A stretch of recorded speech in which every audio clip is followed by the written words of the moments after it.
서울에서도 강북 지역 최대 규모로 꼽혔던 재개발 공사가 전면 중단되면서 새해부터 입주민들은 입주가 미뤄질 거란 공포에 또 건설 노동자들은 일감이 뚝 떨어져 추위에 떨고 있습니다. 이러다 제2의 둔촌 주공 사태가 벌어진 거 아니냐는 말도 나오는데 먼저 공다솜 기자가 재개발이 멈춰선 현장부터 보여드리겠습니다. 크레인은 멈춰섰고 건물들은 형체도 갖추지 못했습니다. 서울 은평구 2,000세대 규모의 아파트 공사 현장입니다. 올해 안에 주변의 GTX역이 개통될 예정인데다 입지도 좋아 강북 지역 최대 재개발 단지로 꼽혔는데 새해 들어 공사가 전면 중단됐습니다. 지난해 5월 분양 예정이었지만 분양은커녕 공정은 20%를 겨우 넘겼습니다. 조합원 간 내부 갈등이 소송전으로 번지면서 시공사인 현대건설은 공사비 1,800억 원도 못 받고 있습니다. 공사대금을 한 푼도 지급받지 못한 상태로 공사를 하고 있었습니다. 공사 진행을 계속하려면 조합장 등 의사결정권자가 계셔야 되는데 현재 아무도 안 계신 상태입니다. 공사는 중단됐지만 자재값과 인건비, 이자 등 공사 지연 비용은 계속 불어나고 있습니다. 재작년 둔촌주공 사태 때도 반년 동안 공사가 지연되며 비용은 1조 원가량 늘었습니다. 결국 서울시까지 나섰지만 중재가 언제 마무리될진 미지수입니다. 아파트를 다 지었는데 분양이 안 되는 곳 역시 늘고 있습니다. 서울 강북구의 200여 세대 규모의 아파트는 분양이 시작된 지 2년이 넘었지만 아직도 미분양으로 몸살을 앓고 있습니다. 강북에서는 좀 비싼 가격인데 아파트 가격이 빠지기 시작하면서부터는 사람들이 다 매면을 했었어요. 15%를 했는데도 불구하고 분양이 안 된 거예요. 이 같은 악성 미분양은 전국에 10,000 가구가 넘습니다. 1년 전보다 50% 가까이 급증한 겁니다. 미분양이 길어지면 빚을 내 아파트를 지은 시행사의 부담이 커지고 건설을 맡은 시공사까지 어려워질 수 있습니다. 분양뿐 아니라 인허가, 수주 등 각종 건설 지표가 나빠지는 가운데 PF 부실 위험까지 불거지면서 건설 경기 경고음은 커지고 있습니다. JTBC 공다솜입니다. 상황이 이러면서 일자리 구하려 인력 시장 찾은 노동자들도 빈손으로 되돌아가기 일쑤입니다.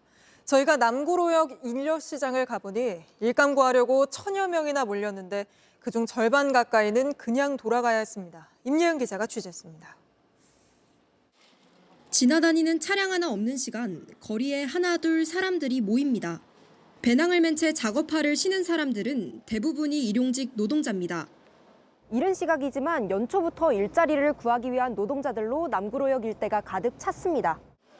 1시간 정도 지나자 노동자의 줄이 차도까지 들어찹니다. 오늘은 신정세고 오늘은 사람 적은데 말에는 그때 여기 사람 까맸었어요. 엄청나게 많았어요.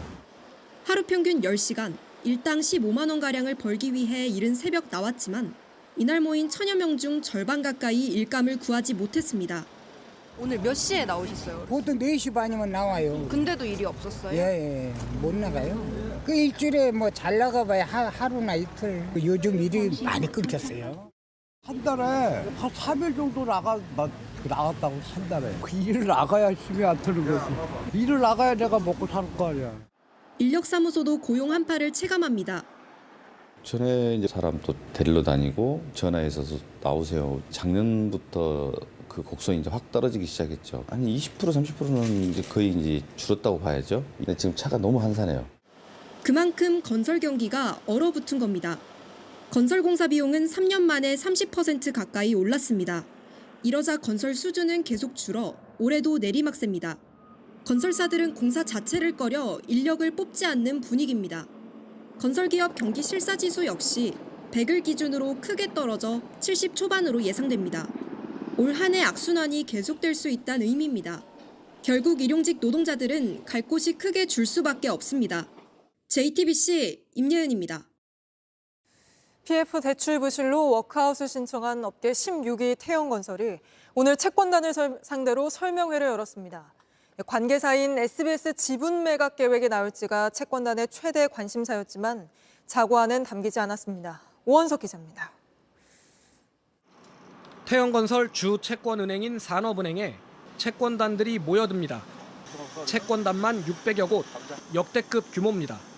오늘 태영건설을 어떻게 살릴지 자구안을 설명하는 자리엔 90세 윤세영 그룹 회장이 직접 나섰습니다. 윤 회장은 채권단에 태영을 포기하는 건 저만의 실패로 끝나지 않는다며 국가 경제 위기에 불씨가 될 수 있다고 호소했습니다. 협력사나 분양 계약자, 채권단까지 힘들어질 수 있단 건데 눈물까지 흘린 걸로 알려졌습니다. 하지만 설명회 내내 채권단 분위기는 싸늘했습니다. 태양건설 쪽에서 호소하는 정도밖에 안 됐던 것 같아요. 설명회가 아니라. 더 있는 거는 시간 낭비다 싶어서 미리 나왔어요. 특히 자구안의 오너 일가 사제 출연이나 SBS 지분 매각 등 핵심이 빠지면서 태영건설을 살릴 의지가 있는지 의문을 제기하는 목소리도 나왔습니다. SBS 매각을 하는 것은 하나의 방법론으로 당연히 제시가 될 수 있는데 이게 법적 제약이 많은 사안입니다. 지주사인 TY홀딩스는 워크아웃 신청 직후 자회사를 판 대금을 태영건설에 지원하겠다고 약속했지만 이걸 어기면서 채권단 신뢰를 깼다는 지적도 나왔습니다. 산업은행도 예정에 없던 브리핑을 열고 더 강력한 자구안을 요구했습니다. 약속을 지키지 않았다는 겁니다. 태영 인더스트리 매각 대금 1,549억 원을 태영건설에 지원하겠다는 약속을 지키지 않고 400억 원만 지원을 했습니다. 태영 측과의 신뢰성이 좀 상실된 첫 번째 케이스고요. 채권단은 오는 11일 태영건설 워크아웃 개시 여부를 결정합니다. 채권단 75% 동의가 필요한데 만족할 만한 자구안이 없을 경우 태영건설은 법정관리 수순을 밟게 됩니다. JTBC 오원석입니다.